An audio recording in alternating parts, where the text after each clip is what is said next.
టైంలోనే ఆయన లోపల కొంచెం కూడా క్రూరత్వం అనేది లేదు. మరి ఈ అక్రూరుడు ఎవరు? ఈ అక్రూరుడు ఎక్కడికి వెళ్తున్నాడు? అక్కడ ఉన్నట్టు ఒక రథం చూసారా?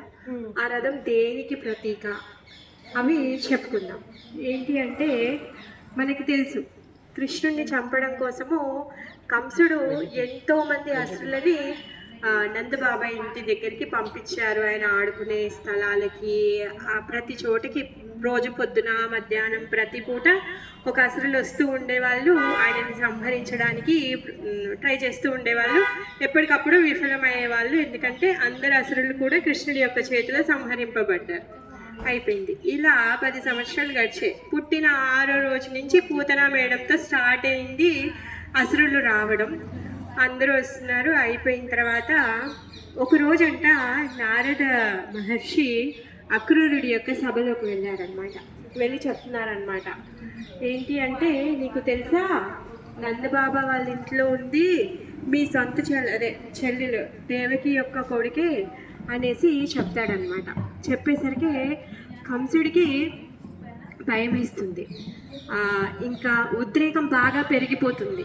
తనే స్వయంగా వెళ్ళి కృష్ణుడిని చంపేయాలి అని అంత కోపం వస్తుంది. ఆయన దగ్గర కంసుడు ఎంత గొప్ప అసురుడు అంటే మొత్తము విశ్వాన్నంతా విజయం పొందాడు తను. అలాంటి వాడు మరి నందబాబా వాళ్ళ ఇంటికి రాలేడా? గోకులానికి రాలేడా? వచ్చి కృష్ణుడిని చంపేయచ్చు కదా. ఇంతమందిని ఎందుకు పంపిస్తూ ఉన్నాడు తను? అయితే ఒకసారి వచ్చాడైతే ఈ బృందావన ధామానికి సీమలో ఉన్నటువంటి, మనం నిన్న బృందాదేవి దర్శనం చేసుకున్నాం కదా, ఆవిడ ఈ బృందావన ధామాన్ని తను పరిరక్షిస్తూ ఉంటుందన్నమాట. ఈ బృందావన ధామానికి ఎవరు రావాలి, ఎవరు రాకూడదు, ఎలా రావాలి, ఎలా ఉండాలి అన్ని తను నిర్ణయిస్తుంది. తను పర్మిషన్ ఇస్తేనే ఇక్కడికి రాగలుగుతాం. సో మనం అందరం కూడా ఇప్పుడు ఇక్కడ ఉన్నామంటే తన యొక్క పర్మిషన్ మనకుంది. మనకు ఆమె వీసా సైన్ చేసింది, అందుకే మనం ఇక్కడికి వచ్చాం. లేకపోతే వీసా లేకపోతే అమెరికాకి వెళ్ళినట్టుగా మనము ఈ బృందావన ధామానికి రాలేము. ఆ విధంగా కంసుడు కూడా వచ్చాడు ఒకసారి కృష్ణుని చంపుదామని. పొలిమేర వరకు వచ్చాడు. వచ్చిన తర్వాత అక్కడ పౌర్ణమాసి దేవి ఆపేస్తుంది అనమాట. ఆపేసి నీకు ఎంట్రీ లేదు అనేసి అంటుందన్నమాట. అప్పుడు కంసుడు చాలా తన శక్తిని అంతా ఉపయోగించి బృందావనంలోనికి గోకులానికి వచ్చి కృష్ణుని చంపాలని బాగా ట్రై చేస్తున్నాడు. తన శక్తి అంతా ఉపయోగిస్తున్నాడు. కాకపోతే పౌర్ణమాసి దేవి ఏం చేస్తుందంటే కంసుడిని ఒక చిన్న అమ్మాయిలాగా తయారు చేస్తుంది. ఒక చిన్న బృందావన గోపిలాగా తయారైపోతాడనమాట. అప్పుడు కంసుడు తన రూపాన్ని తను చూసుకొని, అయ్యో నేనేంటి ఇలా అయిపోయాను, నన్ను క్షమించండి, నేను ఇంకోసారి లోపలికి రాను, మీ పర్మిషన్ లేకుండా నేను చెయ్యను అనేసి ప్రార్థిస్తాడనమాట. ప్రార్థిస్తే అప్పుడు యోగమయ పౌర్ణమాసి దేవి ఏమంటుంది అంటే, తను సరే నేను చెప్పిన పనులన్నీ నువ్వు చెయ్యాలి, చేస్తే అప్పుడు నేను వదిలిపెడతాను అని చెప్తుంది అనమాట. ఏంటి అంటే పెండెత్తిస్తుంది, పిడికలు చేయిస్తుంది, యమునాలో నుంచి నీళ్ళు తెప్పిస్తుంది, అన్ని పనులు చేసిస్తుంది అనమాట. అప్పుడు ఇంకా అమ్మాయి రూపంలో ఉన్నటువంటి కంసుడు చేసి అలసిపోతాడు. సాయంత్రం అయిపోతుంది, తిండి లేదు తెప్పలేదు, పొద్దున్న నుంచి ఇదే పని చేయిస్తుంది అని చెప్పేసి మళ్ళీ వచ్చి పౌర్ణమాసి దేవి దగ్గరికి వచ్చి రిక్వెస్ట్ చేస్తాడు, అమ్మ ప్లీజ్ తల్లి నేను ఇంకోసారి చెయ్యను, ఇలా నేను రాను అని చెప్పేసి ప్రాధాయపడితే తను వదిలేస్తుంది అనమాట. ఆ విధంగా అందుకే కంసుడు స్వయంగా ఈ గోకులానికి బృందావనానికి తను ప్రవేశించలేకపోయాడనమాట. మరి ఈ అసురులందరూ ఎందుకు ప్రవేశించగలిగారు అంటే అది కూడా కృష్ణుడి ఇష్టంతోనే ప్రవేశించబడ్డారు. ఎందుకంటే వాళ్ళ యొక్క పూర్వ జన్మల్లో వాళ్ళు చేసినటువంటి పాప కర్మలకి వాళ్ళ అసుర శరీరాలు వాళ్ళు పొందారు. ఆ అసుర శరీరంలో పొందిన తర్వాత గొప్ప గొప్ప ఋషిమణుల యొక్క ఆశీర్వాదం వల్ల కృష్ణుడి యొక్క స్పర్శతో, కృష్ణుడి యొక్క సాంగత్యంలోకి వాళ్ళు వస్తారు అనే వరాన్ని కూడా పొందారు. అందుకే వాళ్ళందరూ కూడా ఇక్కడికి వచ్చి కృష్ణుడి చేతిలో వాళ్ళందరూ ఉద్ధరింపబడ్డారనమాట. కంసుడికి ఇంకా సమయం రాలేదు, అందుకే ఇంకా కంసుడు లోపలికి రాలేదన్నమాట.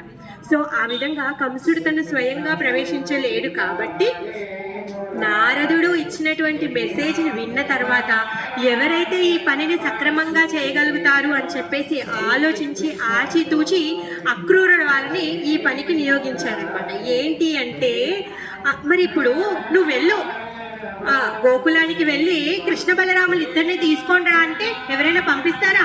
ఎవరైనా ఎవరైనా వచ్చి మాతాజీ మీ అమ్మాయిని పంపించండి అంటే నేను పంపిస్తాను. అలా కాదు మాతాజీ, మా ఇంట్లో ఈరోజు కిట్టి పార్టీ ఉంది, బర్త్డే పార్టీ ఉంది, లేకపోతే ఈరోజు గెట్ టుగెదర్ ఉంది అంటే ఆ మాతాజీ ఓకే అని పంపిస్తాను కదా. అందుకే కంసుడు కూడా ఒక ప్లాన్ చేశాడనమాట. ఏంటి అంటే ధనుర్యాగం చేయబోతున్నాడు. ఆ ధనుర్యాగానికి తన రాజ్యంలో ఉన్న వాళ్ళందరినీ కూడా ఇన్వైట్ చేస్తున్నాడు. అందుకని చెప్పేసి నువ్వు కూడా వెళ్ళి కృష్ణ బలరాముల్ని అక్కడ నందగోకులంలో ఉన్న వాళ్ళందరినీ కూడా నువ్వు ఇన్విటేషన్ ఇవ్వు.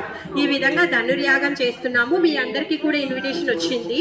బలరాముడు రోహిణీదేవి యొక్క భర్త, రోహిణీదేవి యొక్క కొడుకు తెలుసు, ఎందుకంటే తను మేనల్లుడు. అందుకని మేనల్లుడు కోసము తన సొంత రథాన్ని ఇచ్చి పంపిస్తే మర్యాదగా ఉంటుంది కదా. ఆ విధంగా తను ఏం చేస్తాడంటే రథాన్ని ఇచ్చి పంపించి మీరు కృష్ణ బలరాములు ఇద్దరిని మీరు ముందుగా తీసుకొచ్చేయండి, తర్వాత వాళ్ళు ఊరు వాళ్ళందరూ వస్తారు అని చెప్పేసి తన సొంత చారియట్ని, ఆయన వాడేటటువంటి న్యూ బ్రాండ్ కార్ ఆయనది, ఆ బంగారు రథాన్ని ఇచ్చి పంపిస్తాడనమాట. అక్రూరుల వారు ఈ రథాన్ని తీసుకొని గోకులానికి వస్తారనమాట. అయితే ఆయన గోకులం లోపలికి వచ్చేటప్పుడు ఎప్పుడైతే గోకులంలోకి తను ప్రవేశించబోతున్నారో, అక్రూరుల వారు చాలా గొప్ప భక్తుడు. ఇలాంటి నీచుడైన కంసుడి దగ్గర ఎందుకున్నాడు అంటే ఆయనకు తెలుసు ఆయన యొక్క స్వామి ఇప్పుడు ఇక్కడ ఆవిర్భవించబోతున్నాడు, ఆయన సేవ, ఆయన దర్శనం, ఆయన స్పర్శనం, ఆయన దర్శనం నాకు తరుగుతుంది అని చెప్పేసి అక్రూరుడి యొక్క క్రూర చర్యలన్నింటినీ కూడా తను భరించుకొని ఆ రాజ్యంలో ఇన్ని రోజులు ఉన్నారు. లేకపోతే ఎప్పుడైతే కంసుడు పెట్టేటటువంటి బాధలకి వృష్ణి, భోజ, ఎంతమంది గొప్ప గొప్ప వంశ రాజులందరూ కూడా ఈ మథురా రాజ్యంలో ఉన్నారు, వాళ్ళందరూ కూడా పారిపోయారు. కానీ అక్రూరుడు మాత్రం పారిపోలేదు, ఎందుకంటే ఆయనకు ఉన్నటువంటి కృష్ణుడి పట్ల ఉన్నటువంటి భక్తి వల్ల. అందుకని ఇప్పుడు ఆ భక్తి, ఆ భగవంతుని దర్శనం చేసుకునే ఛాన్స్ ఈరోజు వచ్చింది. ఎప్పుడైతే కంసుడు అక్రూరుడికి చెప్తాడో నువ్వు వెళ్ళి కృష్ణ బలరాముల్ని తీసుకొని రా, ఆ రోజు అసలు అక్రూరుల వారి యొక్క సంతోషం హద్దుల్లో లేదంట. ఎందుకంటే ఆయన వేచి ఉన్న రోజు ఇది అనమాట. మనకు కూడా అంతే కదా, ఎక్కడికైనా వెళ్ళాలి ఏమైనా చేయాలి అంటే ఆ రోజు వస్తే మనం ఎంత హ్యాపీగా ఫీల్ అవుతాం. అక్రూరుడు కూడా చాలా సంతోషించాడంట. ఆహా, నేను చేసిన పుణ్యం ఏముంది, నేనేం చేశానని, నీచుడి దగ్గర ఉన్నాను, ఇలాంటి పనులు చేస్తున్నాను, అయినా కానీ భగవంతుడు నా మీద ఎంత దయామయుడు, నాకు ఈ అవకాశాన్ని ఇచ్చాడు అని చెప్పేసి ఎప్పుడైతే కంసుడు చెప్పాడో, చెప్పిన తర్వాత నైట్ పడుకోలేదంట. తలుస్తూనే ఉన్నాడు, కృష్ణుడిని తలుస్తూనే ఉన్నాడు, రామశ్యామని తలుస్తూనే ఉన్నాడు. పొద్దున్నే లేచి బయలుదేరుతున్నాడు అనమాట. మథురా నుంచి కంసుడి ఆయన భవనం నుంచి నందగోకులంకి, నందగాంలో ఉంటుంది కదా, నందగాంకి హార్డ్లీ 12 కిలోమీటర్స్ అంతే. 12 కిలోమీటర్స్ దూరాన్ని తను పొద్దున బయలుదేరాడు, తెల్లారుజామున బయలుదేరాడు. కానీ సూర్యాస్తయ సమయానికి చేరుకున్నాడు. ఎందుకు అంటే కృష్ణుని తలుచుకుంటూ తను పులకించిపోతూ ఉన్నాడు, నా స్వామి యొక్క దర్శనం అవుతుంది అని చెప్పేసి. ఎప్పుడైతే యమునాని క్రాస్ చేసి తను బృందావనంలో అడుగు పెట్టాడో, ఆ బృందావనంలో ఉన్నటువంటి మట్టిలో కృష్ణుడి యొక్క పాద పద్మాల దర్శనమైందంట. ఎప్పుడైతే కృష్ణుడి యొక్క పాద పద్మాల దర్శనం చేసుకున్నాడో తన రథాన్ని వదిలేసి దూకేసి పాద పద్మాలను చూసి ఇంకా పరవశించిపోతున్నాడు. అట్లే భగవంతుని తలుచుకుంటున్నాడు, ఆయన పాద చిహ్నాలను చూస్తున్నాడు, మురిసిపోతున్నాడు. అలా సాయంత్రం దాకా అయ్యింది. అలా సాయంత్రంకి కానీ ఇంటికి చేరుకొని అప్పుడు నందబాబా దగ్గరికి వెళ్తాడనమాట. నందబాబాకి వీళ్ళందరూ చుట్టాలు కదా, వాళ్ళు మంచిగా వెల్కమ్ చెప్తారు, ఆయనకి డిన్నర్ పెడతారు, అంతా మాట్లాడతారు. ఈయన వాళ్ళ ఇంటి వాళ్ళ గురించి అడగడం, ఆయన ఇక్కడ రాజ్య విషయాలు అడగడం, అన్నీ మంచిగా బాగున్నారా, తిన్నారా అన్నీ అయిపోయిన తర్వాత కృష్ణ బలరాంకి తెలియదు ఏమీ లేదు, అందరి హృదయాల్లో ఉన్నటువంటి పరమాత్మే తను. ఇదంతా జరుగుతుంది ఆయన ప్లాన్ ప్రకారం. సో ఆయనకు తెలియదు ఏం లేదు. ఆ విధంగా అక్రూరుల వారు చెప్తారనమాట, ఇలా మీ మామ మీకోసం కానీ రథం పంపించాడు, మీరు రండి అని చెప్పేసి. సో ఆ విధంగా నెక్స్ట్ డే మార్నింగ్ వాళ్ళు ఆ రోజు నైటే ఊర్లో అంతా దండోరా వేయిస్తారు. మనం అందరం కూడా మథురాకి వెళ్ళాలి. అలానే ప్రతి సంవత్సరం కప్పం కడుతూ ఉంటారనమాట వీళ్ళందరూ. ఎందుకంటే వీళ్ళందరూ సామంతరాజులు కంసుడి కింద. అందరము మన యొక్క ట్యాక్స్ని తీసుకెళ్ళి ఇంకా ఆడ ధనుర్యాగం చేస్తున్నాడు, ఏదో గిఫ్ట్ ఇవ్వాలి, రాజు ప్రోగ్రామ్ చేస్తున్నాడంటే. సో మనకు తగ్గ శక్తికి గిఫ్ట్స్ అన్ని తీసుకొని వెళ్ళాలి, అందరు రెడీ అవ్వండి అని చెప్పేసి అందరూ సిద్ధమవుతారు. ఆ విధంగా నెక్స్ట్ డే మార్నింగ్ కృష్ణ బలరాములు ఇద్దరిని తీసుకొని ఈ రథంలో తీసుకొని బయలుదేరుతున్నారు అనమాట. ఆ రథానికి ప్రతీకగా ఇక్కడ రథం పెట్టారనమాట. సో ఆ, వెళ్ళి కృష్ణ బలరాముల్ని తీసుకొని వచ్చేటప్పుడు ఇక్కడ ఆగుతారు. ఇక్కడ యమున అనేది పారుతూ ఉండేదన్నమాట. అందుకే దీన్ని అక్రూర్ ఘాట్ అంటారు. లేకపోతే యమున యొక్క దిశ మారింది, చాలా దూరం వెళ్ళిపోయింది. అందుకే ఇప్పుడు మనకి ఇక్కడ యమున యొక్క దర్శనం అవ్వట్లేదు. ఇంకొకటి ఏంటి అంటే దాని మధ్యలో ఇంకో స్టోరీ ఉంది, తర్వాత చెప్పుకుందాం. అయితే ఎప్పుడైతే తను రిటర్న్ వెళ్తున్నారో వెళ్ళేటప్పుడు ఇక్కడ రథాన్ని ఆపి తను సంధ్యావందనం చేసుకున్నాము అని చెప్పేసి కృష్ణ బలరాముల్ని రథంలో కూర్చోబెట్టి మీరిద్దరు ఇక్కడే ఉండండి, నేను ఇప్పుడు వెళ్ళి స్నానం చేసి వస్తాను అని చెప్తాడనమాట. ఎప్పుడైతే తను యమునాలో మునక వేస్తాడో మునక వేసినప్పుడు యమున లోపల వైకుంఠ దర్శనాన్ని చేసుకుంటాడనమాట. వైకుంఠ దర్శనాన్ని చేసుకుంటాడు. అయ్యో నేనేం చూస్తున్నాను అనేసి తను అనుకుంటాడు. మళ్ళీ ఒకసారి లేచి మళ్ళీ మునక వేస్తాడు. వేసినప్పుడు లోపల వైకుంఠ దర్శనాన్ని ఆ శేషశయ్య మీద కృష్ణుడు పడుకొని ఉన్నాడు అనమాట. శేషశయ్య ఇది బలరామ, విష్ణు రూపంలో ఉన్నటువంటి కృష్ణుడు.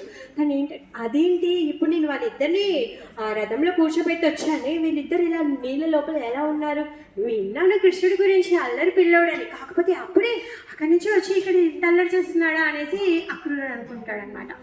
అప్పుడు చూస్తే మళ్ళీ పైకి లేచి చూస్తే అక్కడ రథంలో కృష్ణ బలరాములు ఇద్దరు అలానే ఉంటారనమాట.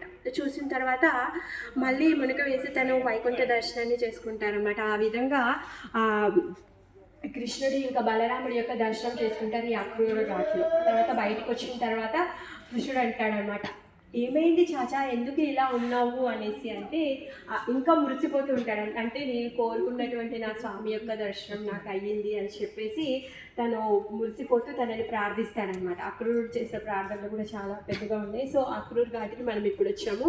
అక్రూర్ ఘాట్కి జై. హరే కృష్ణ. హరే కృష్ణ.